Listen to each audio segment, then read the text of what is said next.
Hello, everybody. Welcome back to the Thinking Theologically podcast, the show where we teach you how and why you should think theologically. I'm one of your hosts, Jack Dodge, and joined, as always, by the resident master theologian in training, Spencer Shaw.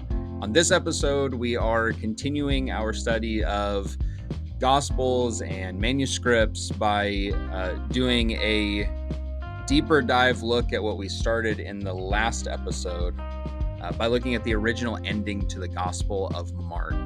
Spencer, where do you want to start with this? I don't know how hotly contested this ending is, but maybe you can shed some light on that. But where do you want to start with the ending of Mark's Gospel?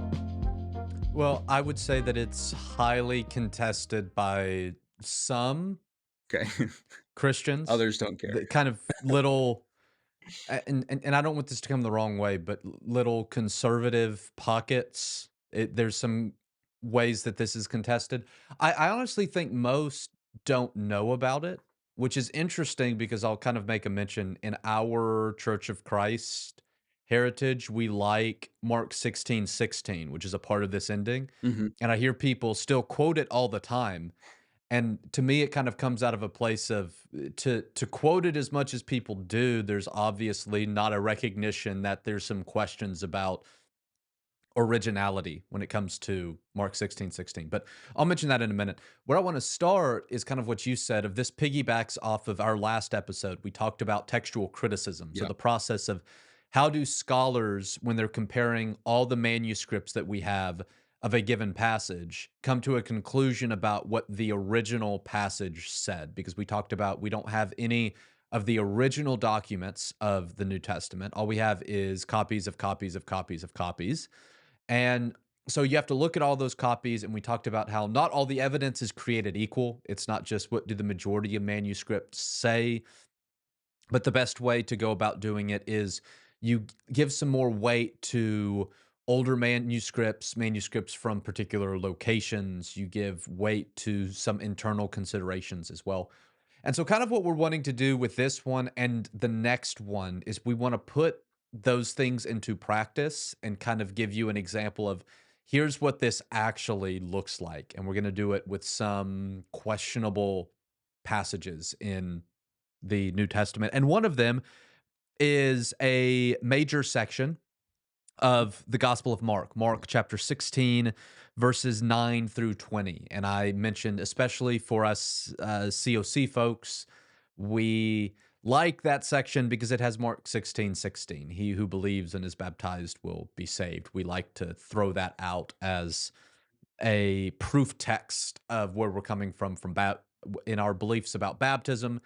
All kinds of problems with that, but this episode isn't about baptism. Maybe we'll do that at some point in the future. But this is what I want to point out. If you take your Bible and you turn to Mark chapter 16, something will happen after verse 8 and before the beginning of verse 9. And what happens depends on what version of the Bible you have. And so I think that most casual readers of the New Testament have probably noticed this. So if you've read the Gospel of Mark before, then you've probably noticed that something weird happens there, as well as in other stories or verses. But like I said, I don't think that most people actually know what's going on here. And so I kind of want to give you an example of what happens. And so I listed a couple of versions that I had lying around when I was doing this. So the New Revised Standard Version, my preferred version, includes after Mark 16 and verse 8, it includes a shorter ending and it includes a longer ending, which is the traditional verses 9 through 20. Both of these are in brackets. And so they're labeled shorter ending, and you have a small paragraph in brackets. And then there's a label longer ending, and then you have verses 9 through 20 in brackets. And it states that some ancient authorities end at verse 8, others include the shorter ending, others the longer ending, and others both. And so it kind of says all of that there. The NIV, which is one of the more popular level versions, in my experience, that's what a lot of people in the pews where I preach and teach, that's what they have. So that ends up being the version that I personally tend to preach from because it tends to correlate with what most of my audience has in their hands or on their phones. The NIV includes the longer ending, so verses 9 through 20 are in brackets, and it states the earliest manuscripts and some other ancient witnesses do not have verses 9 through 20. The ESV, which I know is Jack's preferred version, does the same thing. It includes the longer ending in brackets, so verses 9 through 20. It includes the shorter ending in a footnote. I found this interesting. At least my version of the NIV didn't mention the shorter ending, whereas the NRSV has it in the actual text. The ESV that I have, and I don't know what year it is because the ESV was updated 5 years ago or something like that. Mm. But anyway, in the version that I had, it has verses 9 through 20 in the text, but in brackets, the shorter ending, which is in a footnote, and it says some of the earliest manuscripts do not include 16:9 through 20. And then finally, the New King James. And I mention this because if we go back to like the King James, that's where we get kind of like the finalization of our verses. And so that's why we have a 9 through 20 in the text to begin with. And I just find this funny because the New King James at least tries so hard to say that verses 9 through 20 should be there. So it says so it doesn't include it in brackets or anything. It's just the normal part of the Mhm. text. But there's a footnote.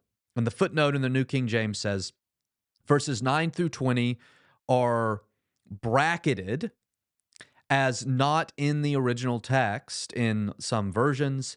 They are lacking in Codex Sinaiticus and Codex Vaticanus, although nearly all other manuscripts of Mark contain them, which kind of gives the bit. So you'll kind of notice that modern translations, and this is important, modern translations, uh, New Revised Standard Version, NIV, ESV, New American Standard, you can kind of see in the way they talk a bit about it, they all kind of bend towards probably shouldn't be here, verses 9 through 20. Mhm. The New King James, both in not putting it in brackets and what it says in the footnote of, well, most other manuscripts include it, kind of leans towards these verses should be there. And so the debate among people a lot of times is those who are King James, New King James only people, and they see in their Bible that, well, there's no break, there's nothing here. I do have a footnote, but the footnote says most manuscripts include them. And then with that, maybe I like what it says. So like I said, us COC folks, we like Mark 16:16. That kind of leads them to say, yeah, this should be there. Whereas others who pretty much utilize more modern translations either don't even recognize what's going on here and just kind of, well, these verses are there, so I'm going to use them, Mhm. or they lean towards they probably shouldn't be there. So here's my point in saying all of that. When you go and look at your Bible, no matter what you have, it notes that there is a dispute about we don't know if verses 9 through 20 ought to be here or if it should just end at verse 8. And there's even this debate of there might be another ending, and that's the shorter ending that gets mentioned in like the NRSV and the ESV. And so there's some kind of debate here. And so this becomes the perfect example to kind of put some of these textual criticism things into practice and think through some of the questions that we've outlined before and try to figure out should verses 9 through 20 be there? Should they not? Should the shorter ending be there? Should it not? Or should the text have originally ended at verse 8?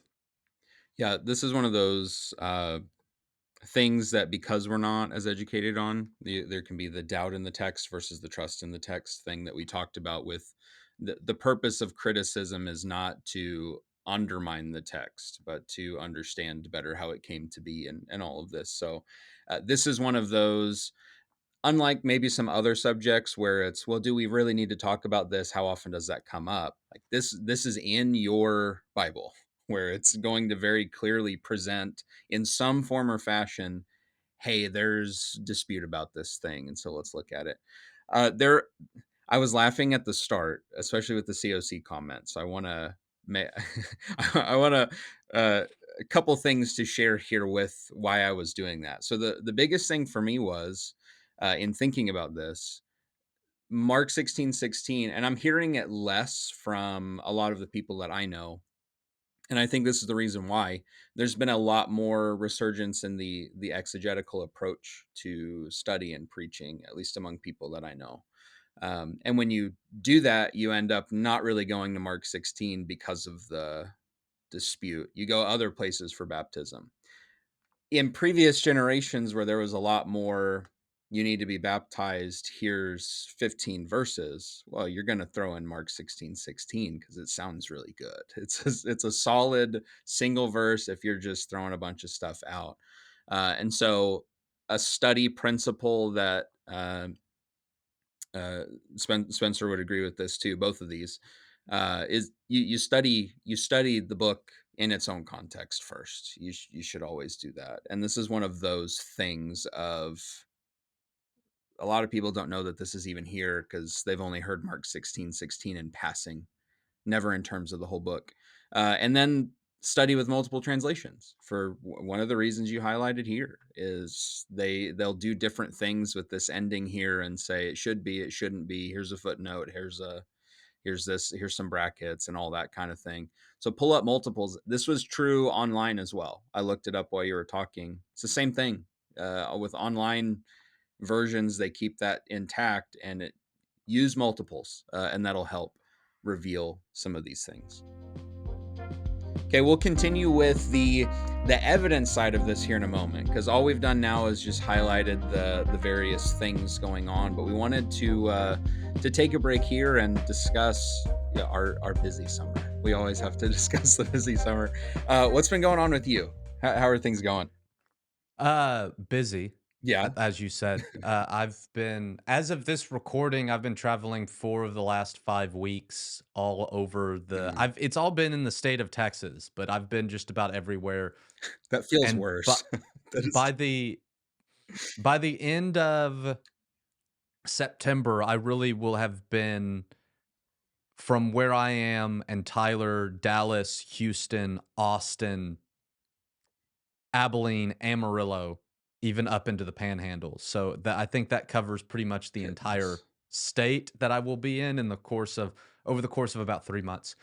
But something that I want to let our listeners or watchers know, Yeah. um, is that one of the reasons I've been traveling is I recently announced that I accepted the preaching position at the Canadian Church of Christ, which is up in the Panhandle, about an hour and a half north of Amarillo, 3 hours west of Oklahoma City. And so I will be moving here in a couple of months. I think I've mentioned on the podcast before that I'm getting married in September. And so after we get through all of that, my now fiance, then will be wife, we will Yeah. both be moving up to Canadian. Oh And my so goodness. we are excited about that move. We're sad to leave Lumberton. It wasn't, as I told my congregation here, it wasn't something that we were looking for, but God works in weird and strange ways, and that was kind of what happened here. And so we're excited about the new work. We are sad to be leaving where we are. As that relates to the podcast moving forward, I don't know how consistent we'll be, at least for a little while. We're trying to stay ahead, Yeah. Yeah. but with a wedding and a move, and I'm starting a doctoral program. I believe I've said that in a previous episode as well. And so there's a week in October that I have to be in Houston for that. So I'll be moving and then only there for a couple weeks and I have to travel again. So there's just a lot of and getting kind of set up to do this is not the easiest thing as well. And so there's a lot of moving parts that are going on, which makes for a normal busy summer even busier. And so No, that's your fall at that that's point. what I That's have your going on. fall at that point. It's summer into fall. We're going all the way Yeah, into but I have to get September. ready for it Right. in the beginning Yeah, of the no, it's fall. all And so we're yeah. doing all of this summer shenanigans. So, That seems that's very similar as far as the busy summer for me also goes into September with like 3 or 4 different things that are travel or prep for. But biggest thing for me is as I think when this goes up, I will be ending preacher training camp, and that's something I've been a part of as a camper counselor, and now this will be my year 2 with my brother of actually teaching the putting a sermon together part. But that's why I got into preaching, and now I get to do that. My mentor retired from it a couple years ago, so now I've got that. It's a lot of prep, but one of my favorite times of the year. But less travel, though. The summer series travels, I'm in that Mm. cycle. There's a bunch, and you talking about your multiple weeks, but it's all in the same place. Just feels like that feels worse to me when it just feels like long. It's not really a trip. It's like, oh, I'm just going down the road several I hours. can't get out of the state of Yeah. Texas. And And for my honeymoon, we'll only be in Oklahoma, just right across the border. So I I am looking forward to having you closer to Oklahoma, though. That might so have some podcast implications. Who knows? 3 hours is yes, still a I'm ways, but we can maybe I'm do some I'm stuff. excited because I will be in Oklahoma City area a lot more than I don't know. Yeah, I'm like 8 hours away down here. So I think I've been back once since I moved. And so I'm looking forward to being closer for a lot of reasons. People that I know, my alma mater, I mean there's all kinds of yeah, stuff there. So yeah. good food too. I'm looking forward to That's that. true. There's a lot of good places here. There's some good food. Want to remind you of thinkingtheologically.org, where we have all of these episodes, which is especially important when we're in a series like this, where there's a lot of buildup and thread through the previous episodes. So if you've missed any of those, go back and listen to those, but also additional written content and just additional things coming, we hope, as well in the future that you may not be aware of if you're not checking the website out regularly through your normal podcast channels. You won't get those articles necessarily. So check those things out. As well as Facebook, Thinking Theologically. That's the best way, probably, to reach us, too, if I had to guess. It's the best way to reach me for sure, because that's the only social media I am on. But either there or our email is drunkchurchministries@gmail.com. And we want to mention, as well as we have for a few episodes now, that we are on the Logos affiliate program. So if you follow our link on our website, I forget every time, it's resources, right? Is it Yes. resources? Resources Yes, tab. right Yeah. there. I believe it's the first one. If you use that link, instead of 30 free days, it's 60 free days, Mhm. which is perfect for Yep. your exegetical studies or topical, whatever you want to do. That's fine too. But it's perfect for those studies. Spencer and I both use it and love it. And it's very easy to set up a workspace where, like I was talking about earlier, you can have multiple translations already pulled up. Anytime you open the window, they're set to go for whatever you want to do. It's great. I love it. So definitely check that out and let us know what you're studying, what you think. And with that, I think we'll get back into the episode on the original ending to the Gospel of Mark. Okay, Spencer, where do you want to start with the evidence side of things? How do they go about trying to figure out how this thing ends? So before I dive into some of the evidence here, I want to mention we're going to be looking at evidence for an original ending at 16:8 as opposed to an original ending at 16 verse 20. So the ending at verse 8 versus should verses 9 through 20 be there? That's the question that we're going to address. As I mentioned, in some versions, there's mentioned that there's a shorter ending that's different than both an ending at verse 8 and the longer ending, which refers to verses 9 through 20. There's very little evidence for the shorter ending. And so we're going to kind of pretend like that's not there. I know it's there, but just for the sake of this episode, there's not a lot of evidence for that. And so the real Mhm. debate is ending at verse 8 versus ending at verse 20. And so that's what we're going to talk about is the evidence for those two endings. And I we mentioned in the textual criticism episode that where scholars begin is they want to begin with what is called the external evidence, that is the manuscript evidence. So what when we pull all of our manuscripts together of the ending of Mark, what do the manuscripts show? And so here is the external or the manuscript evidence for an ending at verse 8. So an ending at verse 8 is witnessed in the two oldest and best uncial manuscripts. And we mentioned in that episode an uncial manuscript is generally a codex where everything is written in all uppercase lettering, no spaces between words, and it's in something other than papyrus. We mentioned that papyrus manuscripts are the oldest, the uncial are the next oldest. And so these are very significant manuscripts. Codex Vaticanus and Codex Sinaiticus, both dating from sometime in the 4th century, so early, and they have an ending at verse 8. And what's important is that it's hard to explain how important these manuscripts are.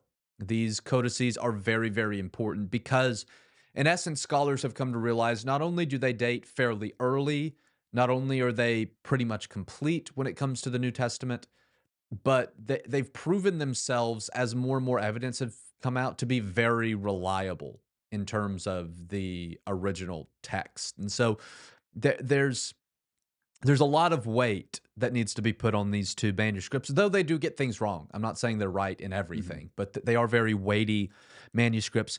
They're both Alexandrian.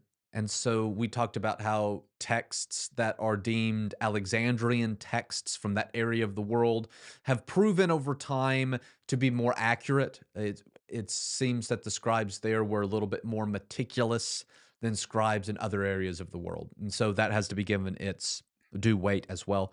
And the oldest Latin text that we have also has an ending at verse 8. And Mm. that's all the manuscript evidence that we have. And so there's not a lot of evidence for an ending at verse 8, but the evidence that we do have is very weighty. And so it cannot just be written off.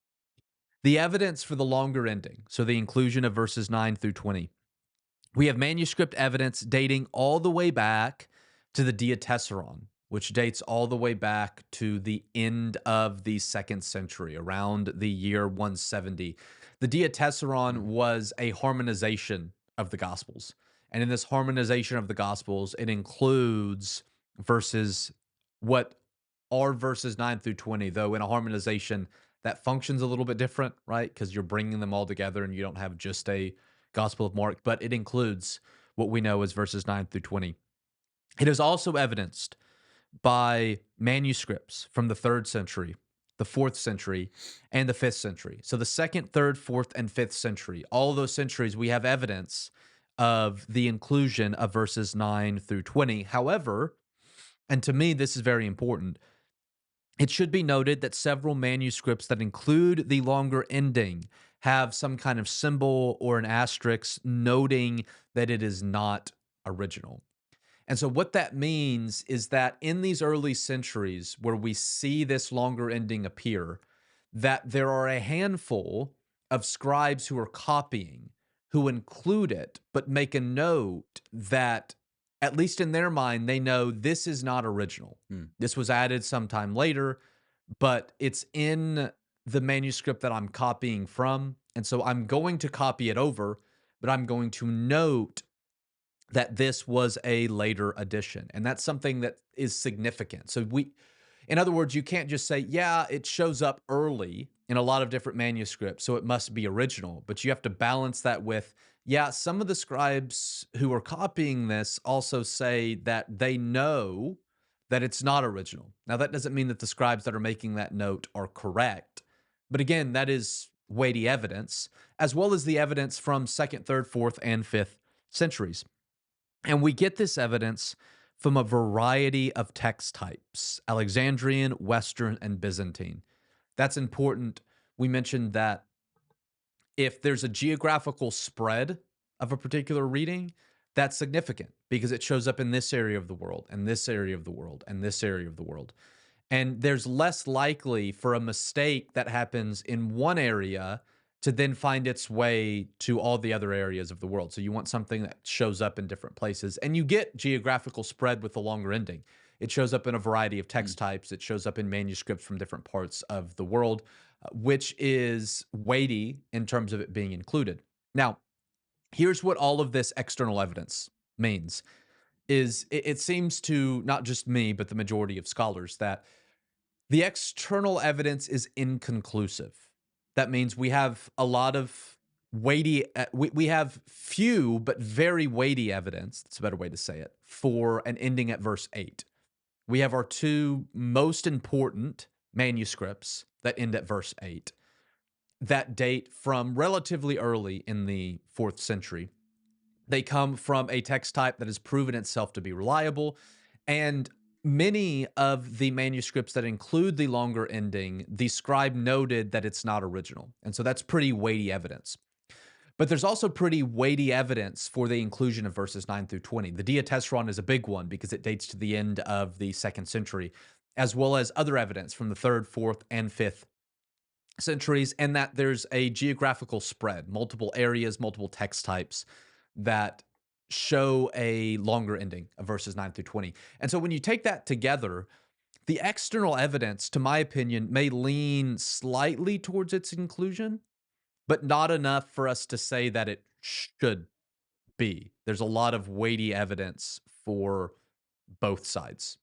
And so, because of that, we can't make a determination just on external evidence. So, what scholars do is when it's kind of a tie, so to speak, externally, they move to internal evidence. So, what do we have within the Gospel of Mark, within the Gospels themselves, within the entirety of the New Testament that might push us to one direction or another? Yeah, when you were talking about the external, that was before you said inconclusive. That was kind of the like, okay, seem like there are good points for both sides here. And so then what do you do with that? Um, I mean, we'll look at the internal here in just a moment, but just stopping at this point, my thought would be somewhere around the like it's not it wouldn't be bad to use it, but it's also not bad to not use it. But it kind of puts the anybody who's teaching Mark, which we tend not to do anyway. I think we like Matthew better a lot of the time. Just Matthew and Luke and For the John. record, I'm teaching the Gospel of Mark There at the you moment, so go. I'm not one of I love Mark. Not as much as Luke, Uh, but yeah, yeah, yeah.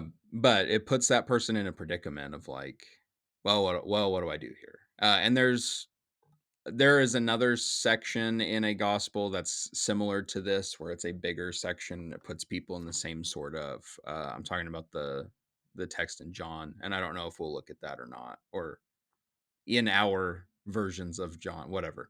That presents the same sort of problem of, do I talk about this or do I not talk about this? Being at the ending of the book is really weird, but with it being kind of a tie, just at this moment, I could see somebody just kind of being up to the discretion of whomever, maybe talking about it and then saying, "But it may not be here, so do with that what you want," and then closing the class. So, I am interested. I think when we study, you and I think we look for different things. I think we look at all of these things, but I think we focus on different parts. Um, I know one of the things that I like to focus on a lot is word usage with an author, how they use that word and how that stuff gets carried through and all of this. And so I say that because I know here in just a moment with the internal evidence, we're going to get into that a little bit.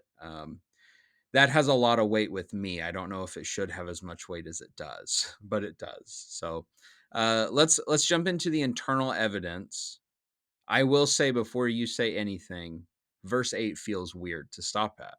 Just it does. yeah. Now that may not be true when we consider the whole book, but compared to like Matthew with the Great Commission, Mhm. or John with the uh, Jesus is with them again, and here we go, or Luke has a good flow into Acts because it should, but ending with everybody's afraid and they're not talking.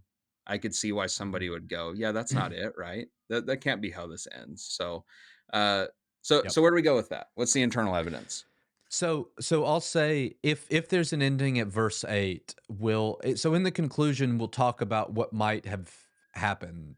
if there was an ending at verse 8. Like, where is that the original? Was it lost? So that's Okay. kind of a little foreshadowing of where we'll go. But when we get into the internal evidence here, the support for the longer ending just completely falls apart. Hmm.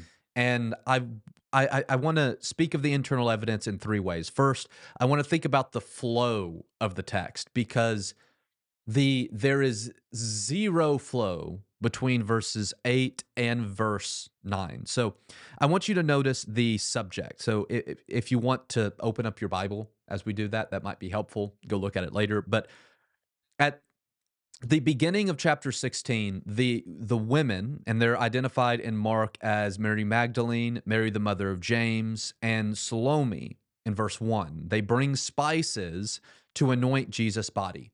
When they get there, they find that the tomb is empty.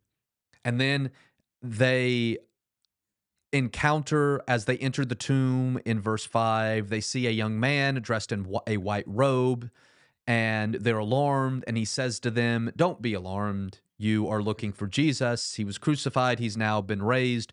Go and tell the disciples and Peter that he is going ahead of you to Galilee, and there you will see him." And then in verse 8, so they, Mary Magdalene, Mary the mother of James, and Salome, these three women, they went out and fled from the tomb, for terror and amazement had seized them. And they said nothing to anyone, for they, these three women, were afraid. So the subject of verse 8 is this they, it's a pronoun, and we know who the they is. It's these three women, because they're the subject of verses 1 through 8. Then you go and you read verse 9. Now, after he rose early on the first day of the week. So you just kind of stop there. There's this pronoun, he rose. Who is he? There, because there wasn't, the only he in verses 1 through 8 is this angel. And so we're told he, and we're not told who he is. The he is Jesus. But as most probably know, when you're writing and you use a pronoun, he, she, it, they, them, whatever it may be, it needs to refer to something fairly recently in the text. So we know who the he, she, it, they, them is. And that's not what you have here. You have this pronoun he. Jesus isn't introduced. So it's kind of jarring to be like, well, who is he? And then it says he, we still don't know who the he is. He's Jesus is never identified. There's just this he who rose, and he appears to Mary Magdalene, from whom he had cast out seven demons. So now we don't know who the he is, never introduced. Mary Magdalene is introduced, but then it's explained to us who she is as if we don't know. Well, she was one of the three main characters in the first 8 verses. And now we get to verse 9, and there's this he that we don't know, but then there's Mary Magdalene. And it's like, well, we know her. She was one of the characters in the first 8 verses. But then there's this weird introduction of, oh, by the way, she's the one whom Jesus cast out these demons, as if we don't already know who she is. And the other women, this is also interesting. The other women of verses 1 through 8 are just kind of forgotten. It's like, well, what happened to the other Mary? What happened to Hmm. Salome? They're just forgotten. Mary Magdalene's the only one who's still mentioned, and she's introduced as if we don't know who she is. So the flow's rough, to say the least. As I kind of said, I'm not sure there is really any flow. It doesn't. Verse 8 does not flow in any way into verse 9. It just keeps getting worse. Secondly, I want to think about the vocabulary. So, in these verses, verses 9 through 20, so just a few verses, 15 words are used in these verses that are used nowhere else in the Gospel of Mark. So, the vocabulary drastically changes in these final verses. There's one word that is used nowhere else in the New Testament, one phrase found nowhere else in the New Testament, one phrase that is never used to refer to the disciples anywhere in the New Testament. There are two words and two phrases not used to refer to the disciples anywhere else in Mark's gospel. There is one word not used to refer to the resurrection appearances anywhere else in the New Testament, and there are four words that are not used to refer to Jesus anywhere else in the New Testament. And so, just to add this up real quick, 19, 23, 24, 25, 26, 27. There are 27 words in what, 11 verses that don't fit. That is a lot of words in a very short space. And Yep. so this is the thing of, if Mark is writing and he's using a certain vocabulary for 15 and a half chapters, and as well as the vocabulary that he uses fits not only within his gospel, but fits well within the other gospels in the New Testament, right? There's just language that the New Testament uses to talk about the disciples and to talk about Jesus and to talk about the resurrection. And everything in the first 15 and a half chapters fits in his gospel and in the rest of the New Testament. And then you come down to the last 11 verses, and the vocabulary completely changes. You get 15 words that are not used anywhere else in the gospel. The vocabulary shifts. You get all these words and phrases that aren't used anywhere, not just in Mark, but anywhere else in the New Testament to talk about the disciples or to talk about Jesus or to talk about the resurrection. And most of us realize that that's not what authors do. Authors don't use a particular vocabulary for 15 and a half chapters and then completely change it in the last 11 verses. And so when you think about the flow, it's very jarring to move from verse 8 to verse 9. And then you consider all of the change in vocabulary. It becomes very unlikely that Mark originally wrote verses 9 through 20. Now, uh, before we pause for a moment, some other considerations to think about. So, in the last episode, we talked about there are some other tendencies that scholars rather have picked up on that come to characterize the way that scribes copy manuscripts. One is that we favor the shorter ending because we've learned that it's much more likely for a scribe to add to a text than to take away. So the scribes that are copying the New Testament tend to believe that these works are scripture. They're sacred, they're important, so they're not going to take away from. They're going to be more likely to add. And if you think of the ending at verse 8, as Jack mentioned, it's kind of weird to end with the women being told, go tell the disciples. They're scared and afraid in the entire book. Well, that's a bit strange. It makes more sense for a scribe to add an ending because they didn't think an ending at verse 8 was satisfactory than it is for them to delete verses 9 through 20 and think that verse 8 is a satisfactory ending. That doesn't make a lot of sense. So we want to favor the shorter ending, which would be at verse 8. The more difficult reading is preferred. It is because we've noticed scribes tend to change things to make them make more sense, not to make them make less sense. And an ending at verse 8 makes less sense than an ending at verse 20. An ending at verse 8 is more difficult to explain. And so we want to prefer an ending at verse 8. We also ask the question, which best explains the origin of the other? And kind of as I've illustrated, an original ending at verse 8 better explains the addition of verses 9 through 20 because scribes thought, well, that's not a very good ending. Let me add to it. And that's where you get verses 9 through 20. That's a better explanation than trying to explain why a scribe would delete verses 9 through 20, what reason they would have, and want the gospel to end at verse 8. That's a lot harder to explain. And so you take all that evidence, you think about the flow, you think about the vocabulary, you think about what's the best explanation, what are the tendencies of the scribes, and when you add all that together with the external evidence that was kind of split, the best explanation is that the Gospel of Mark originally ended at verse 8 and that verses 9 through 20 were added by a scribe later, likely because they were unsatisfied with the Gospel ending at verse 8, which for most of us were probably unsatisfied as well. So that makes sense. To that end, and so I was writing this down as you were talking about this because I thought this was the case, wanted to check, and it's probably there's probably more because it was quick, but this has less to do with textual criticism, but it does have a lot to do with the flow of what Mark's doing in the gospel, or what's being done in Mark's gospel, I should say. Uh, I guess it's fine to talk about it. You can, if I don't have permission, you can just cut it, and then Okay. and then it just won't be here. um, I when it says they said nothing to anyone, it's like, well, isn't that a recurring kind of thing that pops up within this gospel? And it is. It shows up in chapter 1 twice. The demons are not permitted to say anything, but then the leper who's cleansed is told, say nothing to anyone, but he does anyway. And then there's in chapters 7, 8, and 9, there are three more instances of don't say anything, don't say anything, don't say anything. And over again, it happens anyway.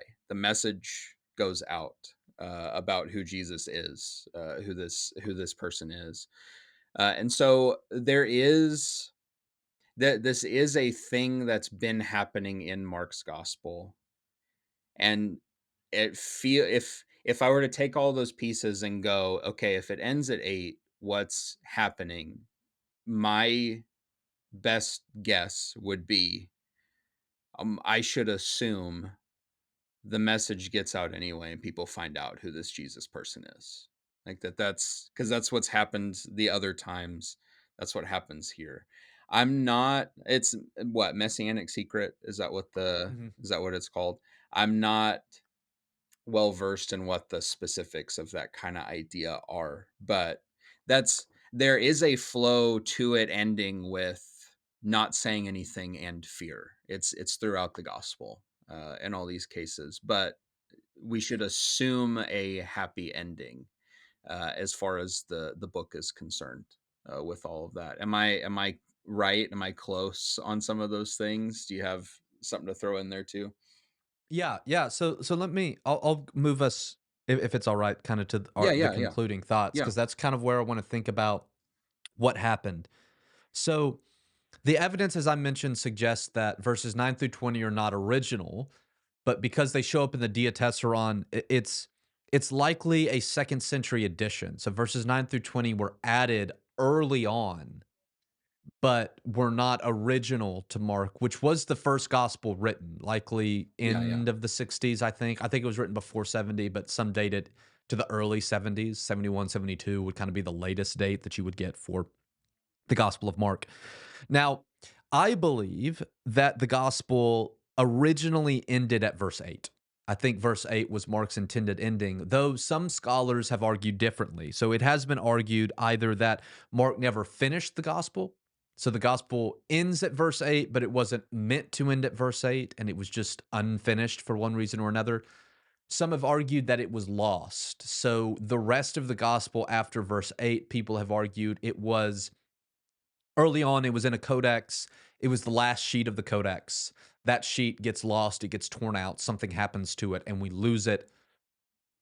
Um, there's some problems with that, and we won't really get into it because I think, Jack, what you were saying of when you think about the book of Mark as a holistic piece of literature from beginning to end, verse 8 makes a longer makes a lot of sense. So before I say that, the first thing that I want to say is, where did verses 9 through 20 come from?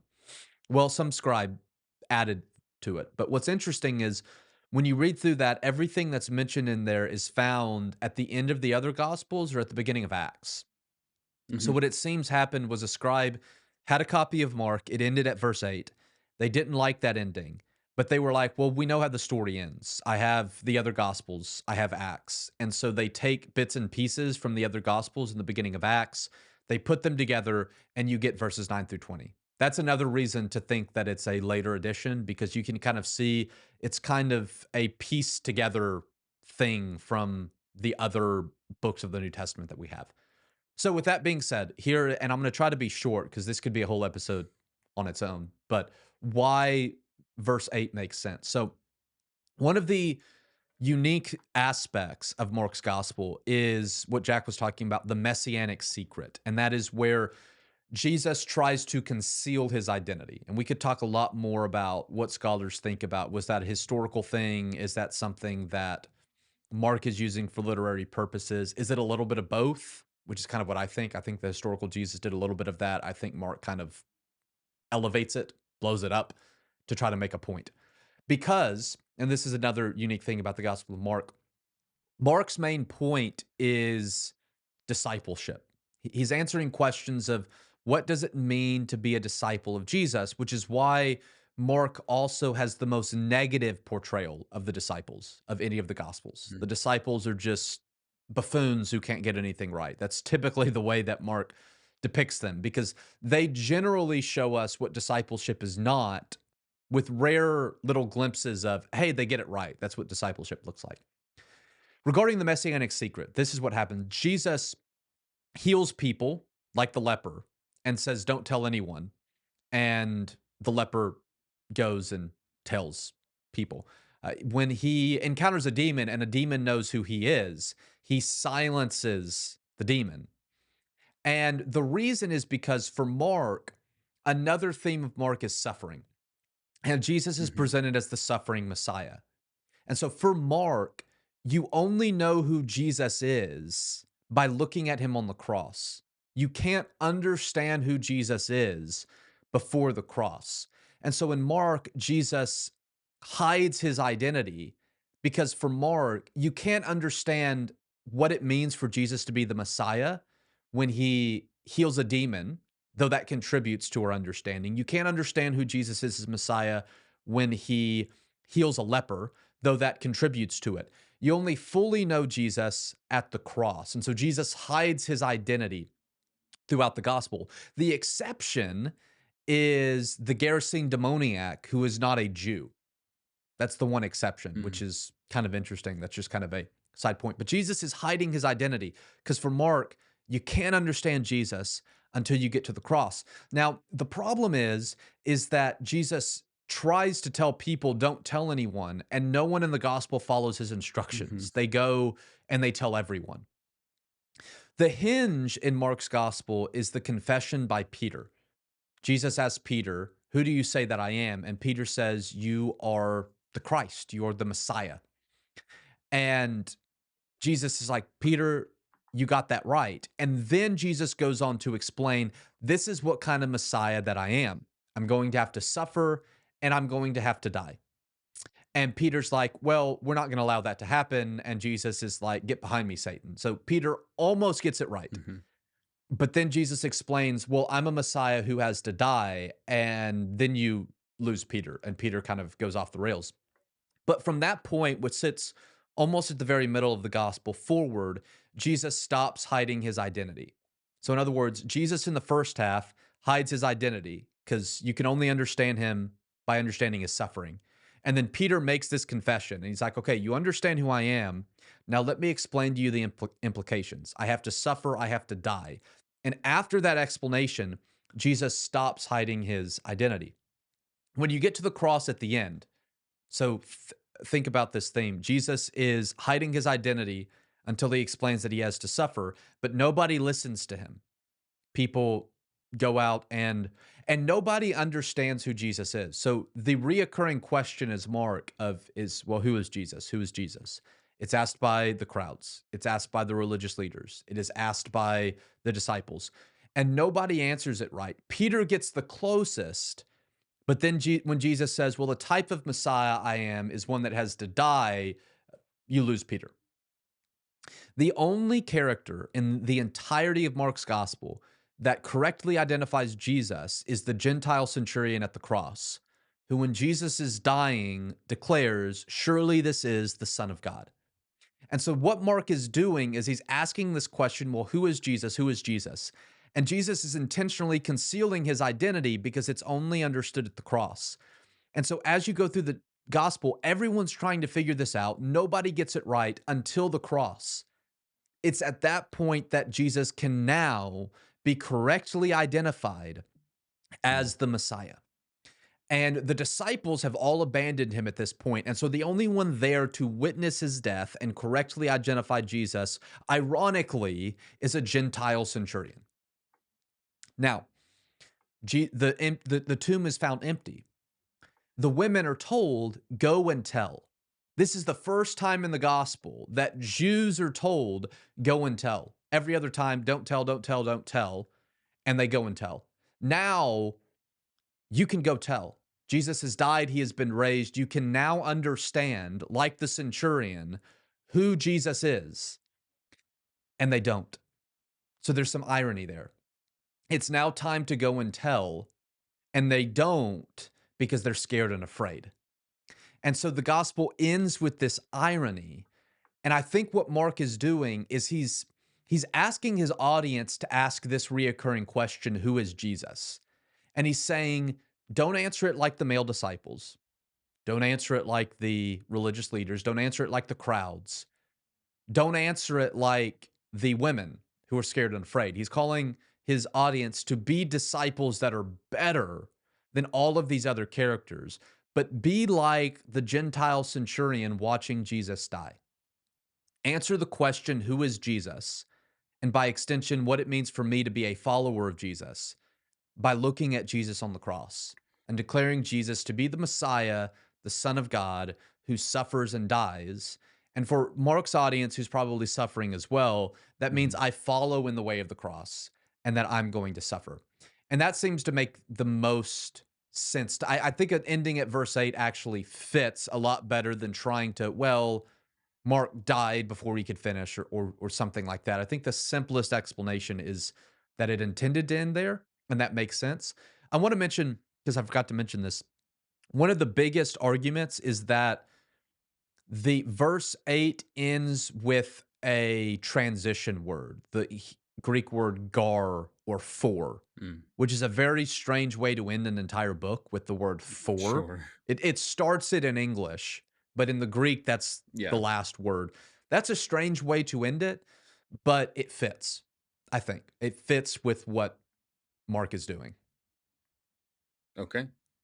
If that's not evidence enough of what we were talking about at the start of the exegetical study being extremely important, and choosing to wrestle with the things that we find like this, as opposed to ignoring or glossing over those things or whatever, then I don't know what would serve as as better evidence of all of that, of really looking and trying to find out what is this author doing, and that helps. That's not all. You have all the manuscript and all those things, but this helps with determining. Yeah, no, the short ending does make a lot of sense. If it were to end there, it has a lot of meaning to what's happening in the rest of the book and its flow, and what the overall message is. So I yeah, I don't know what more to add about that. I guess I'll throw it back one to go use our logos link to do that same kind of thing, because this is what study is. I love doing this. I know Spencer loves doing this kind of stuff when it comes to Bible study. Um, Join us for the next episode where you mentioned it, so it'll be more in this style. Are we doing a big thing or some smaller ones? Do you know for sure yet what we're planning there? Probably in the next episode, we'll look at some smaller ones here and there and focus on missing verses. That does it for our episode here on the original ending to the Gospel of Mark. We'll see you for the next episode. I'm Jack. That's Spencer. We'll see you next time.